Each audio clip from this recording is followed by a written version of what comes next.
Okay, so we're going to look at the editing tools, the Razor, Ripple, Rolling, Slip and Track tools. They're all in the toolbar in the middle of the screen here.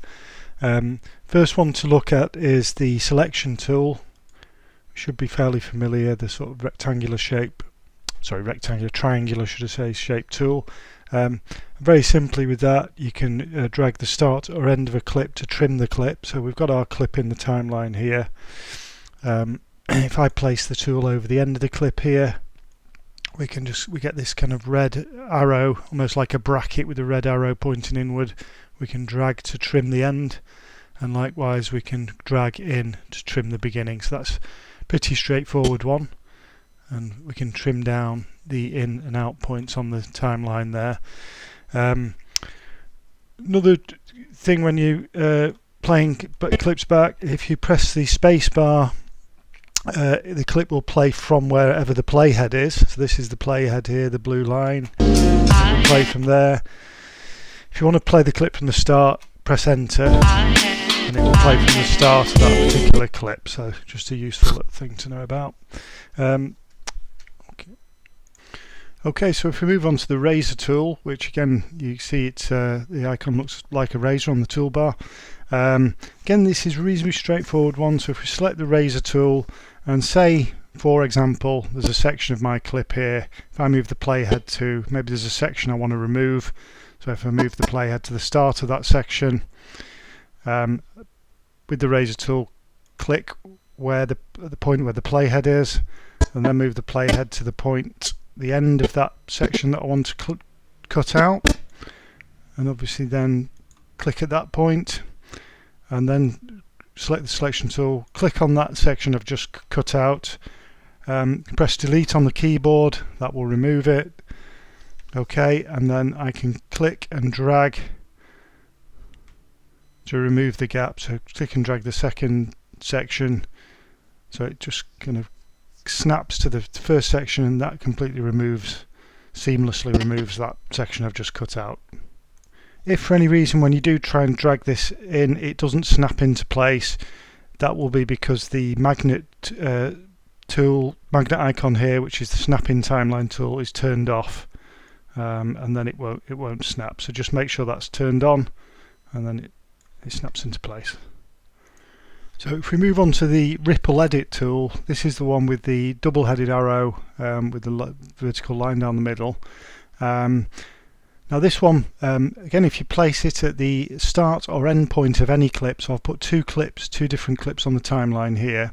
So firstly, if I place it at the start of this first clip, we see this yellow arrow with the kind of bracket in the end, and if I click and drag inward, so what I'm basically doing is I'm trimming the start of this clip. So I'm removing the start of this clip. When I release, what it does is it kind of shifts that clip to shifts the new start point to the beginning of the timeline. Okay.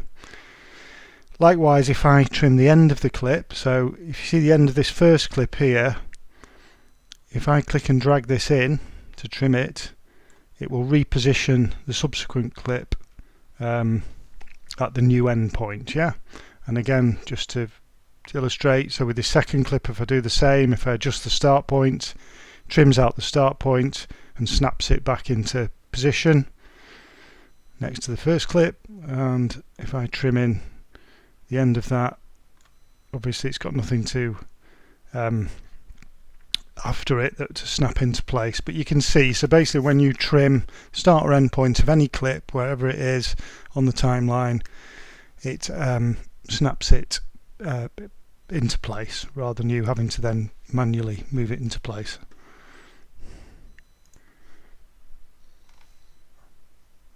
Okay, so we're going to move on to the slip tool. This is the one with the double-headed arrow with two vertical lines either side of the arrow.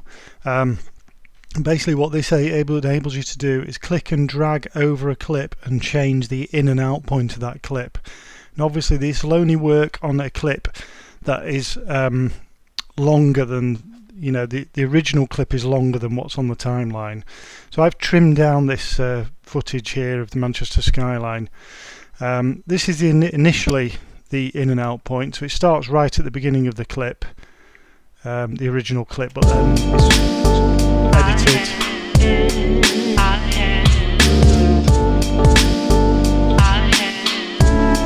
So and then it stops here.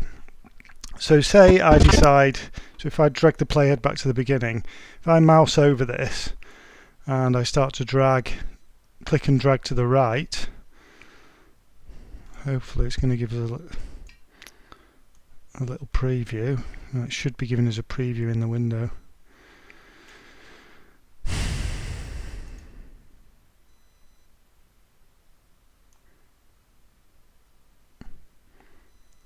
Right, it seems to be a bit of an issue with my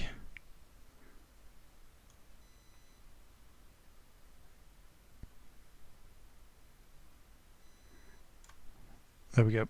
Sorry, yeah. So because it started at the beginning of the clip, I can only click and drag left, and that will change the start point of the clip. So it doesn't start at the beginning of the original clip, it starts later on. So I'm basically repositioning the in point of this clip. So you can see now that the clip starts at a later point.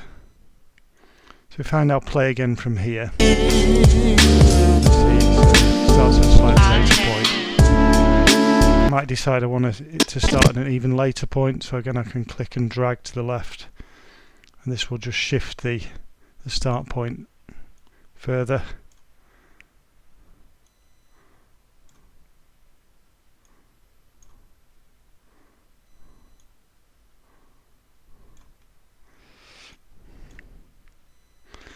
The other thing to remember is when you get in the top right or left corner of the clip, if you see a little sort of line there, so if I just drag, let me just illustrate that. So if I drag the clip back to the beginning, you'll see this little like the corners marked of the clip. That tells us that now the clip is right at the beginning, yeah? And again, if I drag the clip the other way to the left, so I'm now dragging the clip towards the end point, just bear with me, and you'll see that now that little marked corner appears at the end of the clip. So that tells us that this point here, this is the absolute end of the clip. Okay, so I hope that makes that clear. What I can basically do is I can click and drag on that clip, and I can shift the in and out points of that clip on the timeline. Okay. Now, just returning to the razor tool, there's one just little point I meant to mention. Now, I talked about placing the playhead at a point where you want to trim the clip, and then clicking at that point. So if I move it, say, to here, and I click, that will trim. So what I've done is now I've put two clips on the timeline. We've got this one of the people walking, and then we've got the one of the Manchester skyline underneath.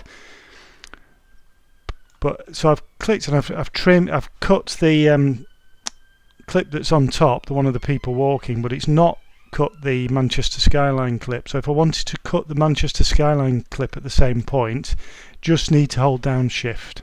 Okay, so now if I hold down shift and click, you'll see it cuts both clips at that point. Okay, so just wanted to make that point. If you're trimming multiple clips, you know, you maybe got 2 or 3 clips stacked on the timeline, you may be cross-cutting between them or whatever, or you want to trim them all at the same point, should I say, then you hold down shift with the razor tool.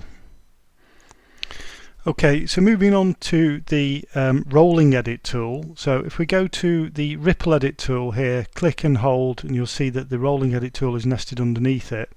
Now again, this will only work if you've got clips on the timeline that are shorter than the original clip. Okay, so we've got 2 clips here that are both, we've already edited the original clip and trimmed down the in and out point, so they're shorter than the original clip. Okay. Now this works basically for repositioning if you've got 2 clips one after the other.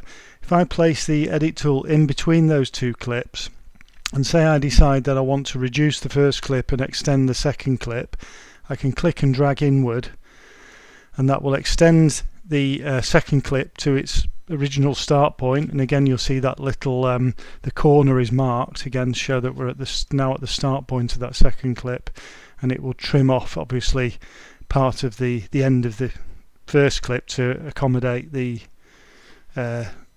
extended second clip. Okay, if we want to go back to how it was originally, or even shorten the second clip further, make it shorter than it was, we can click and drag to the right, and you'll see now we have a much longer first clip and a shorter second clip. Okay, so that helps you just edit the two clips in relation to one another on the timeline directly. But again, just making that important point that it will only work if the clips on the timeline are shorter than the original clip. Okay, finally we've got the track selection tool. So this is the second one down in the column in the toolbar. So if we select that, and that basically, it's quite straightforward. So say I want to select this clip here and everything to the right of it, then I click on that clip and it selects the clip and everything to the right of it. If I just want to select this clip and alone, or this track alone should I say, and not the other tracks,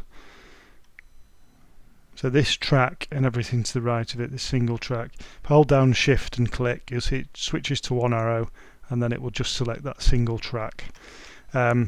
Likewise, if we click and hold on there and select the backward tool, we can select this clip and everything to the left of it.